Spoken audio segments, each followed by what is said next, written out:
బుద్ధి అప్పుడు అహంకారము ఈ జ్ఞానము ఈ జ్ఞానము నాకు కలిగింది, ఇది ఎట్టిది అని అభిమానం పడి ఉంటుంది. అయితే ఈ బుద్ధి పని అప్పుడు ఇప్పుడు ఏమవుతుంది, ఈ బుద్ధి ఈ జ్ఞానం నాకు కలిగింది, ఇది ఎట్టిది అని అభిమానం పడుతుంది. నాకు నిశ్చయమైన జ్ఞానం కలిగింది, నేను నిశ్చయించుకున్నానండి, నా నిశ్చయం తిరిగిలేదు, భవిష్యత్ తరాలకు కూడా నా నిశ్చయం చాలా ఉపయోగపడుతుంది అని ఆ నిశ్చయ బుద్ధి తను తాను అభిమానపడుతుంది. అది నేనైపోతుంది. ఆ బుద్ధి దగ్గర నుంచి అన్ని మతాలు వచ్చాయి, అది నిశ్చయించుకుంటుంది. ఈ రకంగా నిశ్చయంతో అది అభిమానపడుతుంది. అప్పుడు మనకి విషయాల జ్ఞానంతో మనకి సుఖము దుఃఖము ఈ రకంగా కలుగుతుంది. అది నిశ్చయిస్తుంది, ఈ విషయం వల్ల ఈ వీటి వల్ల నాకు సరైన మంచి జరుగుతుందండి అని నిశ్చయిస్తుంది. దానికి ఆ బుద్ధికి మాత్రం నిశ్చయించుకుని నాకు మంచి జరుగుతుందని అన్నది అది ఏమంటాం ఇంగ్లీష్లో ఎక్స్పెక్టేషన్. అంతేగాని ఎక్స్పెక్టేషన్ ఆ బుద్ధికి అది మంచి జరుగుతుంది అని కన్ఫర్మ్ ఎక్స్పెక్టేషనే. కానీ బాగా విచారిస్తే అది మంచి అవ్వచ్చు చెడు అవ్వచ్చు, అది ఎలా ఉంటుందో తెలియదు. ఒక నిశ్చయం ఒక నిర్ణయం అది సరైనది కావచ్చు కాకపోవచ్చు. అందుకని బుద్ధి యొక్క నిశ్చయం ప్రమాదం.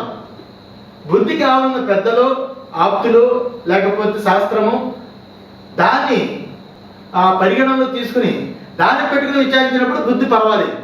మన బుద్ధి మనమే నిశ్చయించుకుంటాం కదా మన విషయాల్లో వీటిలో అప్పుడు నిశ్చయించినప్పుడు ఆ బుద్ధి ఏదైతే నిశ్చయిస్తుందో అది సుఖంగా దుఃఖంగా పరిణమిస్తుంది. ఆ సుఖ దుఃఖాలు మన యందే కలుగుతాయి. అంటే అంతఃకరణ ఆ సుఖ దుఃఖాలు మన యందే కలుగుతాయంటే ఆ సుఖ దుఃఖాలు రెండింటికి అంతఃకరణే సాధన అయ్యింది. ఆ సుఖ దుఃఖాలు రెండింటికి అంతఃకరణే సాధన అయ్యింది. మనస్సు అవనండి, బుద్ధి అవనియండి, నేను అవనియండి, ఈ అంతఃకరణే ఈ సుఖ దుఃఖాలకి అది సాధన అయి ఉన్నది. అందుకే బుద్ధి ఏదైతే ఉన్నదో ఆ బుద్ధి మనస్సు అహంకారం వలె అది సాధన అయి ఉన్నది. మనస్సు అహంకారం లాగే అది కూడా సుఖము దుఃఖము వీటిని అనుభవించడానికి అదే కారణంగా ఉంది. దాని నిశ్చయమే దాని నిర్ణయమే మనకి నెక్స్ట్ జడ్జిమెంట్.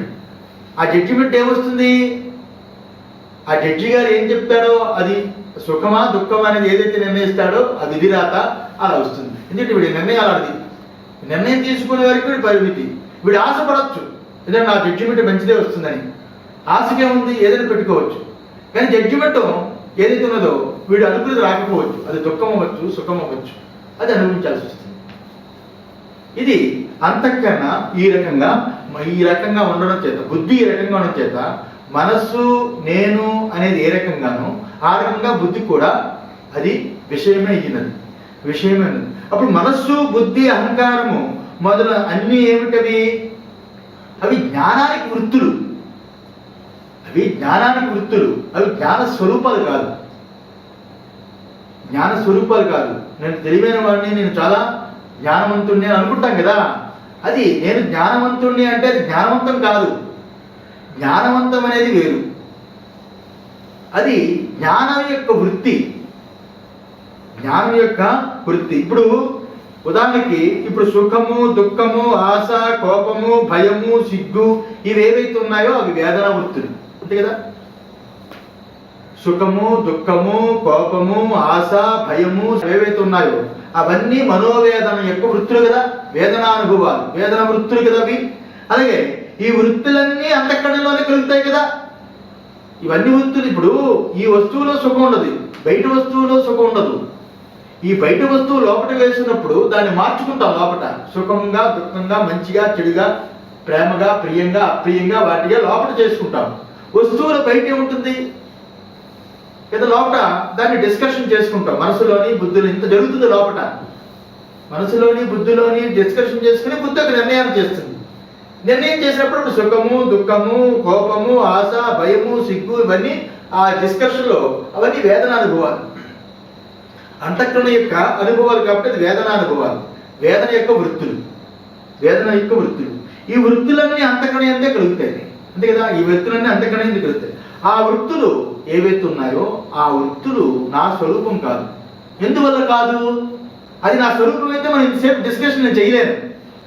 మీరు అంతఃకరణ యొక్క వేదనా వృత్తులు గురించి ఈ రకంగా సుఖము దుఃఖము ఆశ కోపము ఇత్యాదులు వేదనా వృత్తులు ఏవైతే ఉన్నాయో అన్ని అంతఃకరణవి. అవన్నీ నీకు తెలుస్తున్నాయి కదా, ఇవన్నీ అంతఃకరణ వృత్తులయ్యా, వేదనా వృత్తులు అని చెప్తున్నప్పుడు అవును అని మీ యొక్క స్పందన ఏదైతే ఉన్నదో ఆ స్పందన ఈ వేదనా వృత్తుల కంటే వేరుగా ఉన్నది. అందులో ఈ వేదనా వృత్తులు మన స్వరూపం కాదు. ఏదైతే తెలుసుకుంటున్నామో అది విషయం, ఎవరైతే తెలుసుకుంటున్నారో ఆ విషయానికి వేరుగా ఉన్నవాడు. అందులో ఇది మన స్వరూపం కాదు. అంటే బుద్ధి వేదనా వృత్తులు ఏదైతే ఉన్నదో మన స్వరూపం కాదు. మనస్సు అలాగే అహంకారము నేను అనేది మన స్వరూపము కాదు. అయితే సరిపోయిందా? ఇప్పుడు మరి నేను ప్రాణ సమూహము కాదు. నేను అనేది పోనీ ఏమండి, దేహం నేను కాదన్నారు, ఇంద్రియాలు నేను కాదన్నారు, అలాగే మనస్సు నేను కాదన్నారు, అహంకారం నేను కాదన్నారు, బుద్ధి నేను కాదన్నారు. మరి ఏది నేను? ప్రాణాన్ని నేనా?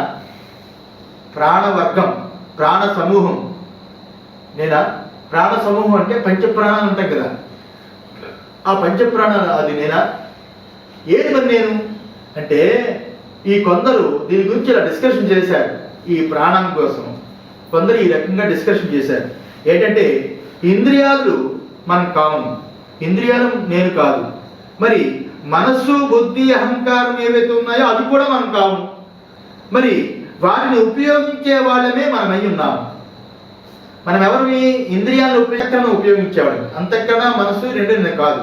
ఇందులో అది బహిరంగ సాధన, అంతకన్నా అంతరంగ సాధన, ఈ రెండింటినీ ఉపయోగించేవాడిని నేను అని ఈ రకంగా కొంతమంది అంటారు. అని వాళ్ళ ఉదాహరణకి ఏం చెప్తారంటే, నాకు కావలసినప్పుడు చెయ్యి ఎత్తుతాను, ఇంద్రియాలు నా అధీనం ఉన్నాగా, అందువల్ల నేను ఇంద్రియాలకు వేరు, నాకు కావలసినప్పుడు చెయ్యి ఎత్తుతాను, వద్దనుకున్నప్పుడు చెయ్యి కిందకి దించుతాను. ఆ రకంగా కావలసినప్పుడు వస్తువులు పట్టుకుంటాను, వద్దనుకుంటే వదిలిపెడతాను. అంటే ఇంద్రియాలు నేను ఉపయోగించుకుంటున్నాను కదా. కావలసినప్పుడు మనసులో ఆలోచన పెట్టుకుంటాను, వద్దనుకుంటే అని వదిలేస్తాను, వద్దని వదులుకుంటాను. వాటిని ఇటు అటు పరిగెత్తకుండా ఆ మనసును కూడా ఆపుతాను, ఇటు అటు పరిగెత్తకుండా మనసును కూడా ఆపుతాను. రాముగా ఉందని మంచి స్ట్రాంగ్ టీ కొట్టి ప్రశాంతంగా ఉంటాం. వద్దనుకున్నప్పుడు దానికి కావాలి ఆ మనసు స్తబ్దం చేసేస్తాను. మనసు పని చేయాలనుకున్నప్పుడు మనసుతో ఆలోచిస్తాం, వద్దంటూ వదిలేస్తాం.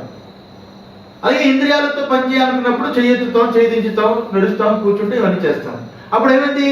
ఇంద్రియాలు మనసును వాడుకునేవాడిని నేను అని కొందరు అంటారు. ఇంద్రియాలని మనసుని వాడుకునేవాడిని నేను. అందువల్ల ఈ మనసుని ఇటు అటు పరిగెత్తకుండా దాన్ని పెట్టేవాడి స్థాయి కూడా నాకు ఉంది కాబట్టి నేను ఈ రెండింటికి వేరు.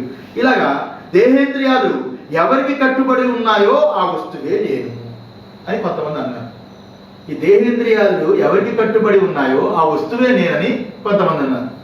ఇంకా ఇది అన్నది ఏదైతే ఉన్నదో అది సరికాదు.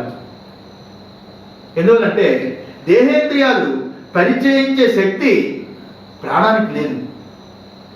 దేహేంద్రియ ఇక్కడ నేనంటే ఇక్కడ ప్రాణమే కదండి. ఇక్కడ ప్రాణం లేకపోతే చెయ్యెత్తడం, దించడం ఇవన్నీ కుదరవు కదా. నా మనసు అవసరమైతే మాట్లాడతాను, అవసరం లేకపోతే వదిలేస్తాను. అంటే ప్రాణం ఉన్నప్పుడే కదా జరుగుతుంది, ప్రాణం లేనప్పుడు జరగదు కదా. అందులో ఆ ప్రాణమే నేను అని కొంతమంది ఈ రకంగా అంటారు. అయితే మరి ఎందుకంటే దేహేంద్రియాలు పనిచేయాలంటే ఇక్కడ ఆ శక్తి ప్రాణమని పేరు, అంతే కదా. ఆ ప్రాణాన్ని ఆశ్రమైన వాడిని నేను. అయినా అది సరికాదు. ఆ ప్రాణానికి కూడా ప్రాణము చేతనే చేతులు కాళ్ళు అన్నీ కదులుతున్నాయి. ప్రాణం ఉన్నప్పుడే మనస్సు కదులుతుంది. మనసు ప్రాణం లేకపోతే మనసు కదలదు, చేతులు కాళ్ళు కదలదు. సౌండ్లో చూస్తూ ఉంటాం కదా. మరి చేతులు కాళ్ళు కదలకు, మనస్సు కదలవు అంటే అప్పుడు ప్రాణమే నేను. ఎందుకంటే నాకు అవసరమైతే మనసుని వీటిని వాడుకుంటాను, అవసరం లేకపోతే రెండు వదిలేస్తాను.